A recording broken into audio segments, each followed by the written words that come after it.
Welcome back, guys. This is my third attempt at trying to film this video. Technically, fourth attempt, actually.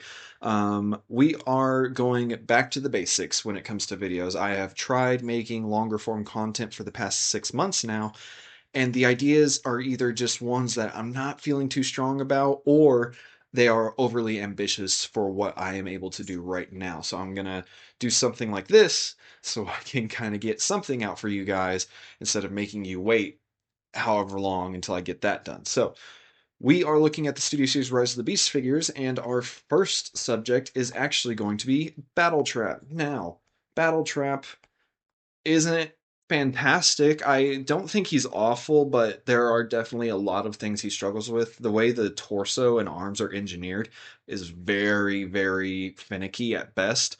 You do kind of feel like things are clashing into each other, and if they don't line up perfectly, it does prevent the vehicle mode from tabbing together well. He also just has awkward proportions. The arms are really lanky. The legs are really thin. You'll notice that a lot of the issues is that figure's legs are wrong in some form or some capacity. Excuse me. Um, he doesn't really have any of his weapons. He has the mace, but it doesn't look all that great, and there's no chain, so it just attaches to his hand like it does with Bulkhead. No guns. Arm cable doesn't really tab in anywhere, so it kind of gets in the way more than anything. He looks good in both modes, except for the arms just blatantly hanging out in the truck mode. But definitely a lower end figure in terms of the rest of these guys. And going right into the Ross category with him are going to be Novocaine and Freezer. These guys are interesting because they're technically target masters. The issue is that they are very prone to breaking on themselves. I cannot tell you the number of times I've seen people mess with these and say, "Yeah, the ball joints cracked the arm piece and it's extremely loose now." And that's been with both of them, both Novocaine and Freezer. So add on top of the fact that the deco just really isn't all that interesting. It has some nice paint apps throughout, but gray and dark gray are not always the best choice to go with. So moving on, we have our first actually really, I'm going to put an Optimus in premium. The only reasons that he's not going in Grail are one, the vehicle mode is extremely, extremely sacrificed in order to make the robot mode look as good as it does. Um, Two, the trigger happy shoulders prevent him from getting into some poses and looking good. He probably pulls the trigger happy shoulders off the best that I've seen so far, but they still get in the way of a lot of poses. I need to do a full length video. In fact, I think I made the script for a full length video describing the difference between a trigger happy shoulder and a standard universal joint. But we'll get to that when we get to that. The final thing is that his accessories are kind of lackluster. One, he doesn't come with the axe, which we see him use that more than we see him use the sword or his gun hand, actually. And the gun hand just doesn't look good. It's way too tiny. It's like they needed to have a full forearm. Like, this is one of the instances where I think having the War for Cybertron or the Gamer Edition style of gun arm would have worked better. But that's neither here nor there. This is still a really great figure. Fantastic posability. Engineering is really fun. It does take the standard Optimus transformation and add a few things here and there. Vehicle mode looks great from the front. It's just when you look at it from anywhere else, it's kind of a mess. But overall, a fantastic figure. Very. If it didn't have the issues it had, it would be in the Grail. RC is gonna be at the retail level. I think she's better as a figure than Battletrap is, just because there's nothing clashing when you transform this figure. It's a very simple figure. I don't like that things don't really tab together on her. For instance, the wheel that sits on her back does not tab together at all.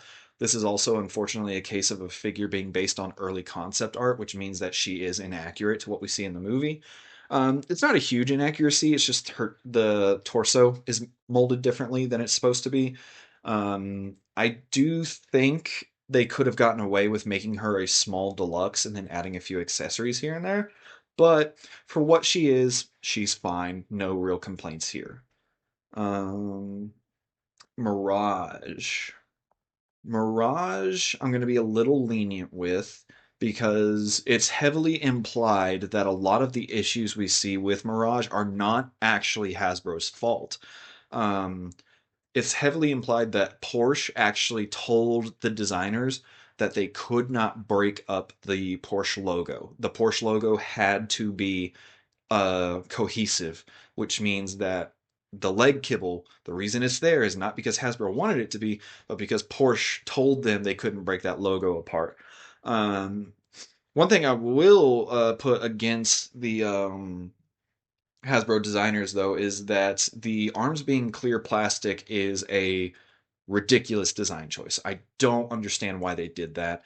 Um, Clear plastic, for those who don't know, is known to degrade much faster and get very brittle very quickly, especially if you're putting it on a piece that is withstanding forces such as a elbow joint. Now, granted, it is a little bit thicker clear plastic on this guy's elbow, so I'm not too worried about it, but it is something to look at. The backpack, I'm not too upset that he has a backpack. Most deluxe class Studio Series Transformers that aren't in the 86 line are going to have some form of backpack. That's just how the live action designs have been since the start, okay? They are pretty much impossible to do cleanly. I do think they could have cleaned up the backpack a little better than they did, but I'm not upset that he has a backpack. So, the deco is also really good, and he looks really good in vehicle mode. So retail is where he'll sit. Airazor's fine. Um, I think the deco is the biggest issue with this character or with this figure.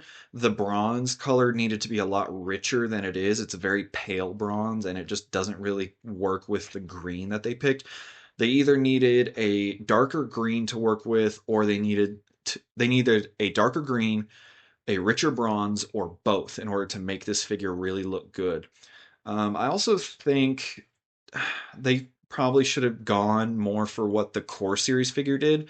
The Core Series figure, I think, is overall a better figure than the Studio Series one. The transformation's more inventive. The articulation, I mean, if you increase the budget on that core figure, it only really needs wrist swivels and ankle joints. Other than that, those are the only things that the Studio Series figure really has over the Core Series figure. She's still good. It's the Kingdom Airazor mold. It's got great articulation. It's fun to flip back and forth and everything. So, if you're a fan of the Airazor mold, this is a perfectly suitable choice to pick. And getting to the worst of the worst, we have Studio Series Rise of the Beast Wheeljack. I don't know how many times I've tried to transform this dude, and the door wings just fly off in every direction possible. Um, for those who don't know, the Studio Series Wheeljack we're looking at here is an upscale of the, I want to say, oh God, what's it called? The Battle Partners, the Warrior class Wheeljack, basically the one that came with the little mini Rhinox that turned into a Gatling gun. He's an upscale of that, but what they didn't account for is the fact that the Warrior class figure didn't have the door wings. So when you keep the transformation exactly the same, but now you're adding parts to it, you run into some problems, like the fact that the doors are fighting you at every possible turn. There is literally, I have yet to find a way to get this guy into either mode without the taking the doors just straight off. It doesn't help that they are also made of clear plastic, which means I'm 90% sure one day when I go to put them back on, the hinge is going to snap.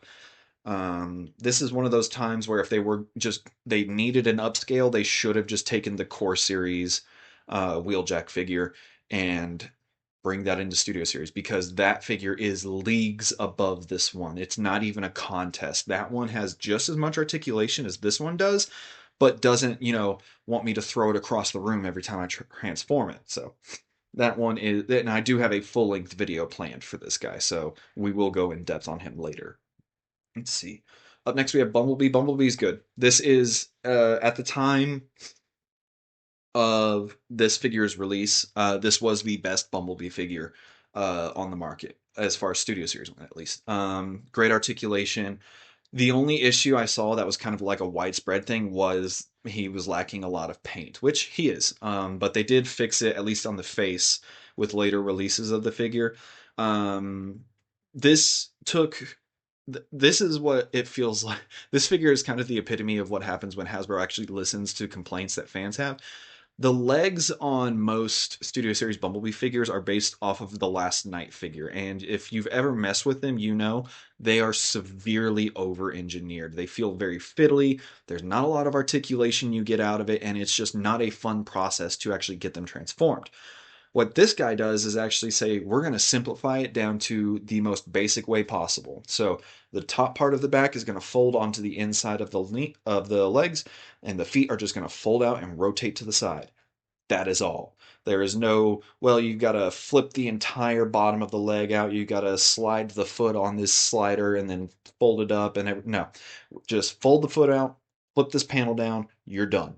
All right. And it feels so much nicer to mess with than any of the previous Studio Series Bumblebee releases. And it poses better too because it actually has ankle articulation now as a result. So this is a very good figure, and I do recommend if you can find them, you pick them up. Let's see. Nightbird. Nightbird is kind of disappointing. Out of the core figures that we got, Nightbird was probably the one where I had the most issues with. She's not, that wasn't the worst of the core series figures, but it was down towards the bottom, and they really didn't change much with the Nightbird figure, the Studio Series version. Um, which, to be fair, I don't necessarily blame them. This was another one of those figures that was kind of screwed over by the delay of the film. Initially, Nightbird was not going to have that wing pack on her, but then they saw, oh, the final design has a wing pack, so we have to add a wing pack on there, which is why the wings on this figure are hilariously tiny. They are so small compared to what you see in the movie. Um, I think the other thing is just that this figure needed to be its own mold. This is basically the same thing as Rise of the Beast Wheeljack, but done a little bit better. They took the core series figure and they kept like the legs and the torso, but everything else kind of changes. So like the entire backpack now has to flip around 360 or 180 on the back in order to get it into proper position, and it doesn't hold together all that well as a result. The legs are also over-engineered, much like the core series figure was, so it does kind of fight you a little bit as you're transforming it. But it has a good deco. The molded detailing is nice. This is one where I would have preferred they delayed the figure in order to really work out all of the kinks. So let's see. Cheetor. Cheetor is, in my opinion, better than Arcee and Mirage, but is overall the weakest of the Beast figures.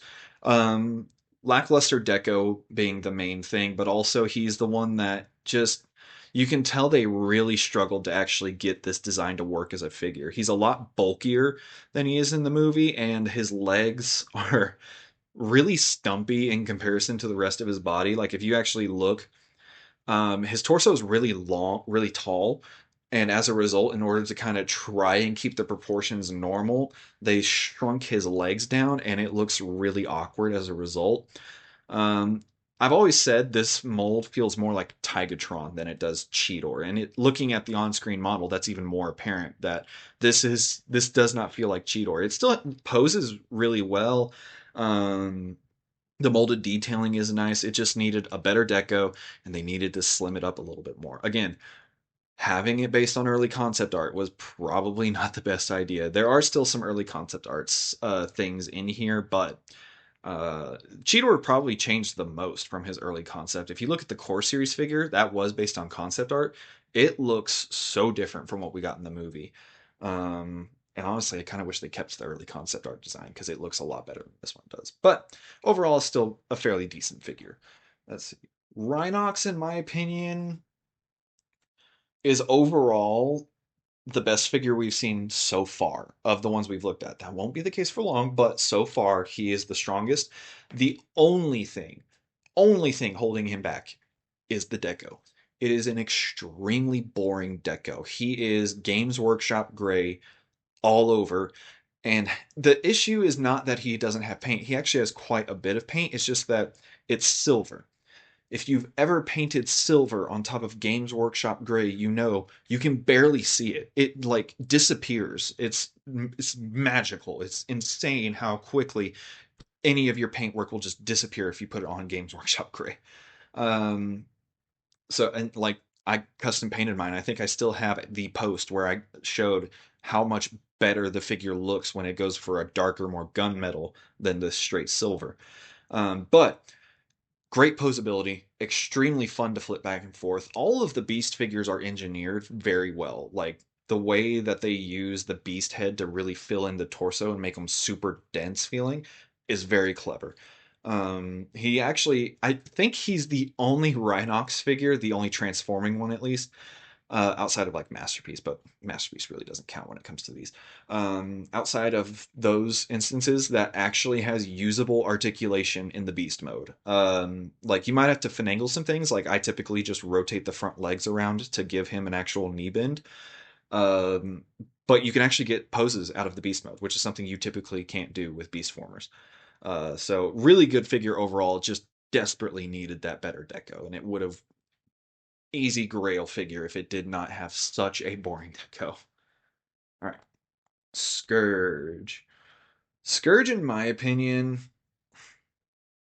he's better than the other Terrorcons, but he's still not that great. He is the biggest example of why you should not base your studio series figures, you know, the figures that are supposed to be as accurate as possible to the movie, off of early concept art because he looks almost nothing like his on screen counterpart. The neck is way too tall because in early concepts he did have that little like neck frill thing. I don't know what it is.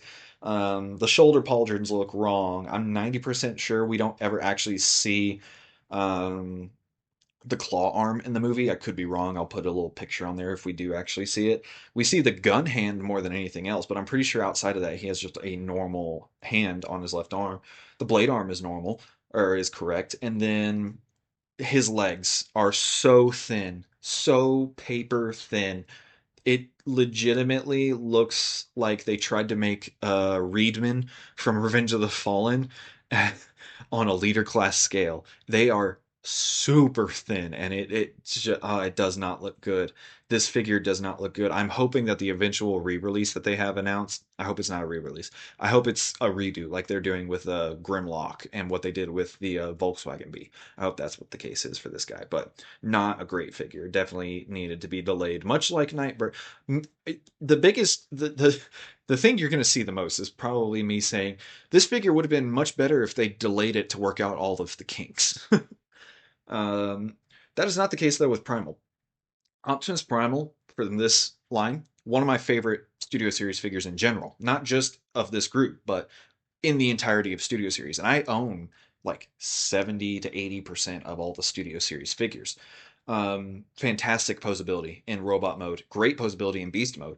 Um, Looks great in both modes. I know some people complain about the robot mode feet on the back of the gorilla legs, but you can fold them up to make it look like mechanical detailing instead of robot mode feet.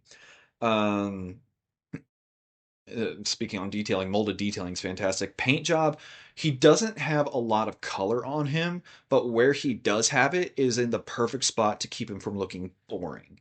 That's the thing. You can have a paint job that doesn't have a ton of color in it and still make it look really good. You can also have a paint job with a lot of color in it and it doesn't look good. Um, this guy manages to look great in both modes. He comes with a lot of accessories, two swords, the chain weapon that he did have in the initial trailer. He did actually have the chain weapon where he was swinging his swords around. He comes with Prime's axe, and he also comes with, oh god, what do they call it? The transwarp key or transwarp drive. One of those two things, the MacGuffin of the movie, because apparently Transformers films can't exist without a MacGuffin. He's a really great figure, and he does give you a lot of bang for your buck in terms of the leader class scale. So, moving on to the exosuit. Exosuit, I actually really enjoy the little action figure aspect. Like I don't even use the jet piece. I've put the jet piece into storage. I've never touched it since. But the actual action figure itself, really fun to pose around. It has a fantastic range of motion due to being almost entirely ball joints. The head is inaccurate, but I kind of like that they didn't go for the on-screen head because it means they would have had to attempt to paint a human face on this, and I don't think that would have looked good at all. So I'm kind of glad they went with the more techno Greeble face instead. You could argue that he belongs down here with these guys, but in my opinion, he's more than fun enough to make up for the lack of actual transformation. Scorponok and Double Punch, I'm gonna put right above Cheetor. They are really fun figures to just flip back and forth. They're good desktop figures. My only real complaint about them is that I wish the bug legs actually folded a certain way. That way they aren't sticking out so far in the robot mode. Um, that's really my only genuine complaint. I mean, the articulation's pretty good. They have ball joints freaking everywhere, so you can get a pretty good range of motion. The shoulders are pretty limited just due to how they are engineered, but overall, just really fun figures. And then Ape Link. Now, Ape Link, in my opinion, is a downgrade from Primal. It has the great posability, the great engineering, and everything like that, but because they've changed the deco, now Primal uses a dark gray, black, and silver color scheme. Those are the three main colors. Ape Link changes the dark gray to closer to a Games Workshop gray. And if you know anything about Games Workshop gray on a Transformer, it will completely wash away any molded detailing you've put on this thing. And that unfortunately is the case with Ape Link. Anywhere that Games Workshop gray shows up, it just completely covers any molded detailing on there. The face, especially the entire bottom half of Ape Link's face, is Games Workshop gray plastic. And it's a shame because it is actually the movie accurate face sculpt of Primal. So it would have been nice if you could say pop the head off of Ape Link and put it onto your Primal. Now you have a screen accurate Primal. But because it's that Games Workshop gray, it doesn't really fit on Primal anymore. Also, I just kind of wish they changed the head sculpt to look different. The 3-0 statue, I understand 3-0 is completely different and separated from Studio Series. I don't think you could find two more different things, but I think they should have taken at least more inspiration from the 3-0 figures head sculpts than they did here. So yeah, it's still a really good figure, but it is definitely not as good as Primal in my opinion. So with all that, let's take a look. Is there anything here that I'm not feeling too sure about? I actually think that's pretty perfect. So I'm going to go ahead and call it there. That is your Studio Series Rise of the Beast tier list. Let me know down below if you agree, disagree, if you hate this tier list, if you love it. Just let me know down below what you think. Um, if you like the content I'm making, maybe you want to leave it a subscribe, and I will see you guys next time.